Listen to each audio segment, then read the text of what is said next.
very much, everybody. I'm grateful to be here today with members of the House and Senate who have poured their time, and they really have their heart and energy into the crucial issue of prison reform. A very respected man, Chairman Chuck Grassley, and my friend. Where's Chuck? Chuck? Thank you, Chuck, very much. Worked hard on this. And Bob Goodlatte. I saw Bob here. Thank you, Bob. Great job. Senators Lindsey Graham, Mike Lee, Tim Scott, Rand Paul, and Doug Collins. Fantastic people who've worked so hard, and we appreciate very much what you've done. I really do. Thank you all very much. Working together with my administration over the last 2 years, these members have reached a bipartisan agreement. Did I hear the word bipartisan? There you go. Did I hear that word? Huh? That's a nice word. Bipartisan agreement on prison reform legislation known as the first step. And that's what it is. It's a first step, but it's a very big first step. Today, I'm thrilled to announce my support for this bipartisan bill that will make our community safer and give former inmates a second chance at life after they have served their time. So important. And I have to tell you, I was called when I announced, and when we all announced together this news conference, by some of the toughest, strongest law enforcement people, including politicians, by the way, who are so in favor of it. And I was actually surprised by some, like as an example, Mike Lee and Rand Paul and others. No, it's got tremendous support at every level. It's really great.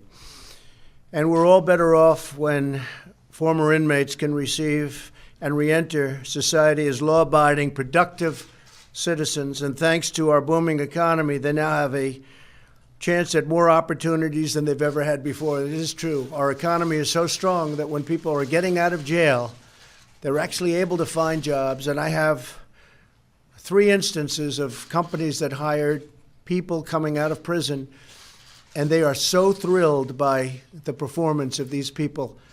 And now they're doing it more and more and more. And a lot of people are seeing this. It's great. They wouldn't have had the opportunity, frankly, except for the fact that the economy is so strong.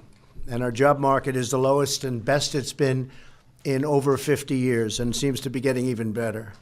Our pledge to hire American includes those leaving prison and looking for a very fresh start, new job, new life.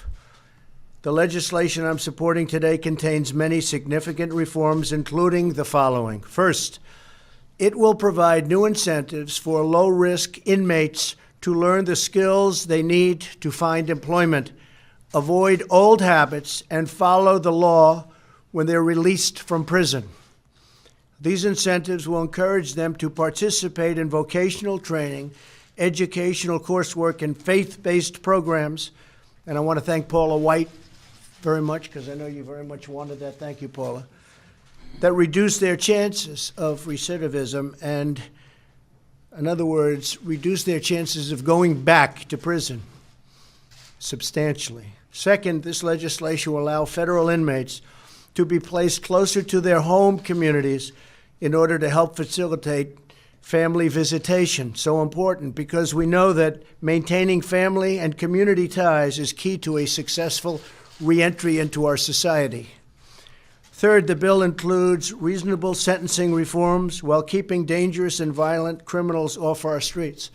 In many respects, we're getting very much tougher on the truly bad criminals, of which, unfortunately, there are many. But we're treating people differently for different crimes.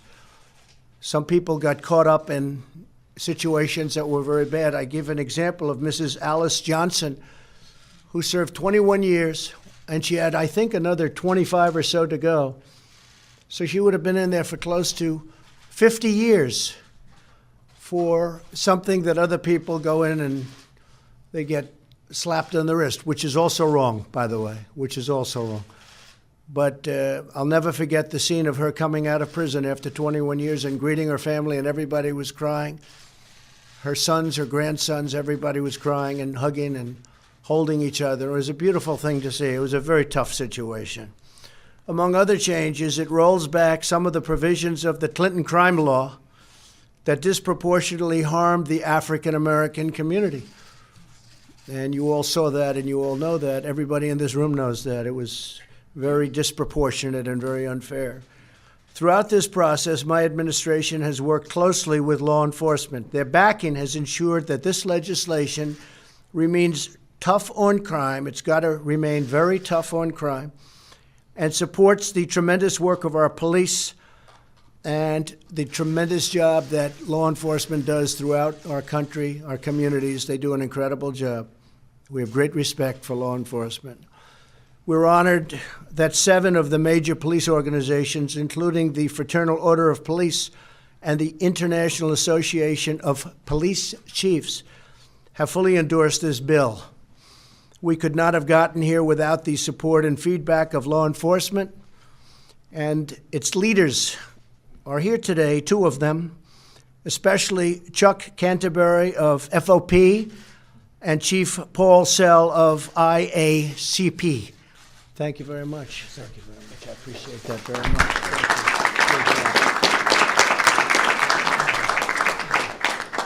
And these are 2 tough cookies. They want what's right. They want what's right. And interesting, if you look at Texas, if you look at Georgia, if you look at Mississippi and Kentucky and some other states that are known as being very tough, these are big supporters of what we're doing. And some of it's been modeled after what they've done. They've done a tremendous job. My administration will always support the incredible men and women of law enforcement, and we will continue to pursue policies that help the heroes who keep us safe. They are truly heroes. We also thank the more than 2,000 leaders in the faith community who have signed a letter of support. We have tremendous support within the faith community, unbelievable support. Americans from across the political spectrum can unite around prison reform legislation that will reduce crime while giving our fellow citizens a chance at redemption.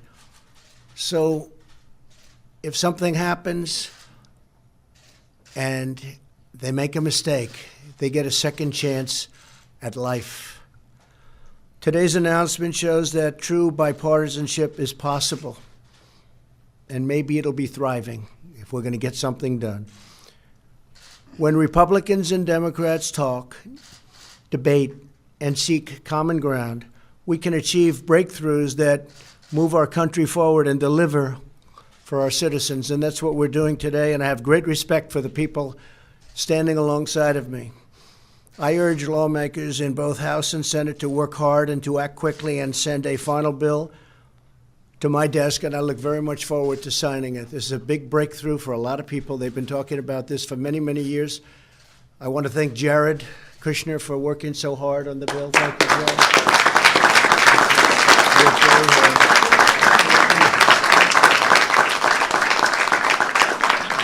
He really did. He worked very hard. He feels very deeply about it. And it's my honor to be involved, and it'll be an even greater honor to sign. So good luck, Chuck and Mike and Rand and everybody, Lindsay, everybody back here. Go out and see if you can get that done. And if you can, I'm waiting. I'll be waiting with a pen, and we will have done something. We will have done something that hasn't been done in many, many years, and it's the right thing to do. It's the right thing to do. Thank you all very much. Thank you very much.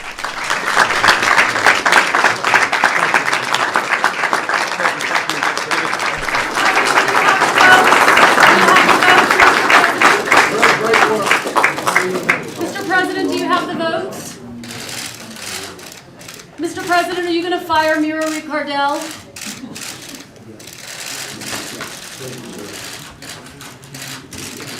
Mr. President, you just said that people use disguises to cast illegal votes. Do you have any evidence of voter fraud like that? Do you have any evidence of people doing voter fraud? Why make that fun?